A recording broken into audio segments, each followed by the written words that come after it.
Budaya Indonesia Aceh. Baiklah, di sini saya akan sedikit bertanya, Pak.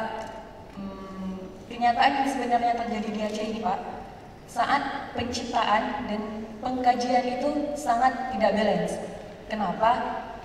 Pengkajian kita tahu sendiri sudah banyak referensi atau contoh yang bisa kita lihat sebagai acuan. Misalkan kita sebagai mahasiswa akhir ingin menjadikan atau ingin mencari referensi ilmu tentang pengkajian itu sudah sangat banyak. Pendidikan seni Universitas Syah Mulla sendiri juga TA-nya juga itu Pak kan sebagai pengkajian menghasilkan sebuah penelitian berupa skripsi. Sedangkan penciptaan itu sama sekali belum ada. Memang belum ada untuk ranah penciptaan. Nah, permasalahannya sekarang bagaimana penciptaan itu, ranah penciptaan dan ranah pengkajian itu menjadi balance, sehingga pada saat mahasiswa penciptaan yang mengambil minat penciptaan ini, Pak, mempunyai referensi yang kuat, mempunyai referensi yang kokoh untuk dijadikan acuan tugas akhirnya seperti itu. Untuk khususnya nih, saya kan jurusan seni karawitan. Nah, saya sangat terhambat oleh bagaimana sih kaidah-kaidah atau konsep, metodologi, penerapan, nilai, pengembangan kehendak pengkarya yang akan saya sajikan di karya saya, khususnya di musik Aceh. Sedangkan contoh itu sendiri belum ada seperti itu, Pak. Mungkin Bapak bisa memberi tips atau bagaimana sih keidealan penciptaan seni, khususnya musik, sebagai disiplin ilmu yang kuat, gitu Pak. Terima kasih. Assalamualaikum warahmatullahi wabarakatuh. Ini karena tadi juga dibicarakan masalah usia. Kalau saya merepresentasikan apa yang disampaikan tadi bahwa kita sepertinya di usia itu tidak balance antara kajian dan penciptaan. Sekarang waktunya saya deklarasikan bahwa kita selama ini tuh terpenjara oleh yang namanya nomenklatur. Nomenklatur itu penentuan dari pusat. Program studi ini harus kemana? Belum juga masalah struktural, bahwa dia ada di bawah FKIP, yang otomatis image dasarnya adalah keguruan. Ya, kita memang sangat concern masalah pendidikan seni dan sangat concern tentang guru-guru seni. Tapi yang menjadi permasalahan kalau kita bicara substansi, apakah seorang pendidik itu tidak perlu kemampuan penyajian? Apakah seorang pendidik itu tidak perlu kemampuan penciptaan? Sebaliknya juga begitu. Nah, itulah yang kita coba kembangkan sekarang di antara bayang-bayang nomenklatur itu. Dan kesejarahan kita itu sudah cukup panjang. Jadi dari tahun 90 kita punya dosen-dosen yang dari isi Jogja juga, generasinya murid-muridnya Mas yang awal-awal, yang sekarang sudah almarhum karena tsunami. Jadi sebenarnya fondasi itu ada. Nah, yang ditanyakan Intan ada dua hal sebenarnya. Pertama, bukan dua hal, maksudnya mengklarifikasi bagaimana kondisinya di Aceh. Padahal kita ada institusinya, tapi kok nggak ada ya. Sama seperti tadi, nggak ada buku paket pelajaran, nggak ada juga karya-karya dari lulusan-lulusan kesenian yang orientasi pada penciptaan. Sehingga, tapi di ISP jurusannya jurusan penciptaan. Itu Mas. Jadi bisa nggak kita kerjakan dengan Pak Guru? Kalau memang gurunya nggak ada. Nggak bisa jawab, awal kacau ya. Ini terima kasih ya Pak. Mbak Intan ya, ISBI pengkajian hafalan ini penciptaan dong. Ini dulu penciptaan atau penciptaan. Di sini ada teman-teman yang kajian ada. Lalu teman-teman kajiannya, saya punya pengalaman di Jogja ya. Jadi gini, teman-teman nggak usah di S2, S1 aja. Waktu SMA, waduh, main gitar, main apa, hot sekali, gairah tinggi, waktu sudah mulai masuk ke pengkajian, mulai males istilah ngaconya gini, keterpesonaan pada nada mulai memudar.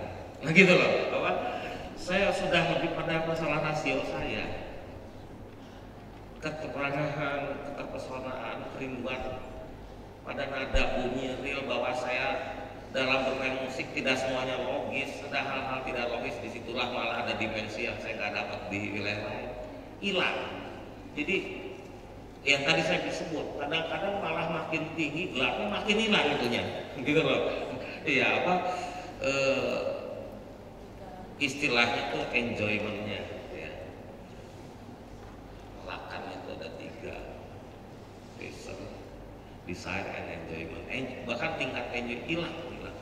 Dia sudah tidak punya, dia hanya bicara dengan bukan dia, saya deh.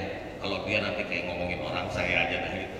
Atau kita lebih membicarakan musik dengan penuh gairah, tapi dari kejauhan gitu. Ini nih gejala umum ini. Saya melihat gitu, kok kalau udah makin tinggi, makanya saya jadi takut jadi profesor. Jangan-jangan saya lupa nada lagi kan gitu. Kira-kira gitu. Tapi sebenarnya enggak, karena saya masalahnya nggak sanggup fokus itu.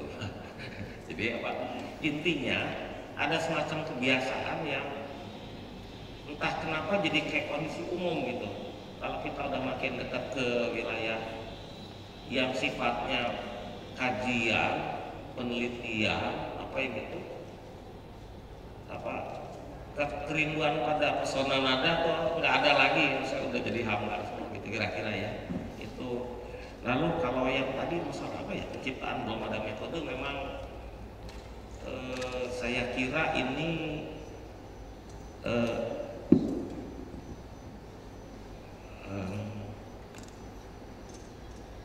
tidak ada metodenya.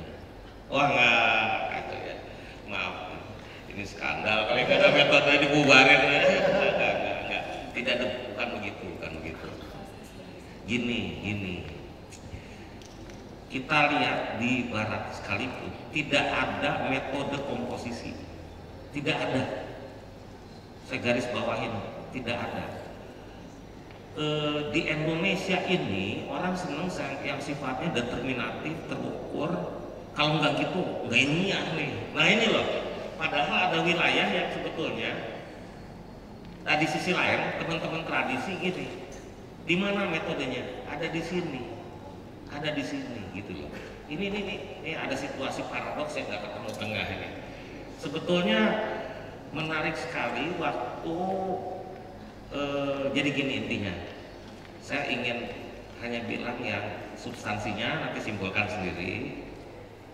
Komposisi atau penciptaan itu tidak bisa diajarkan secara substansif, tapi teori komposisi itu bisa diajarkan. Nah gitu, karena ada wilayah misalnya gini, keindahan, selera, habit, naluri, wilayah genotip, ini nggak bisa diajarin ini. Atau tiba-tiba punya ide, nggak bisa diajarin.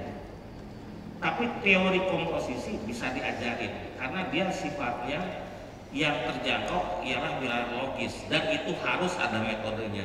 Kira-kira gitu. Apakah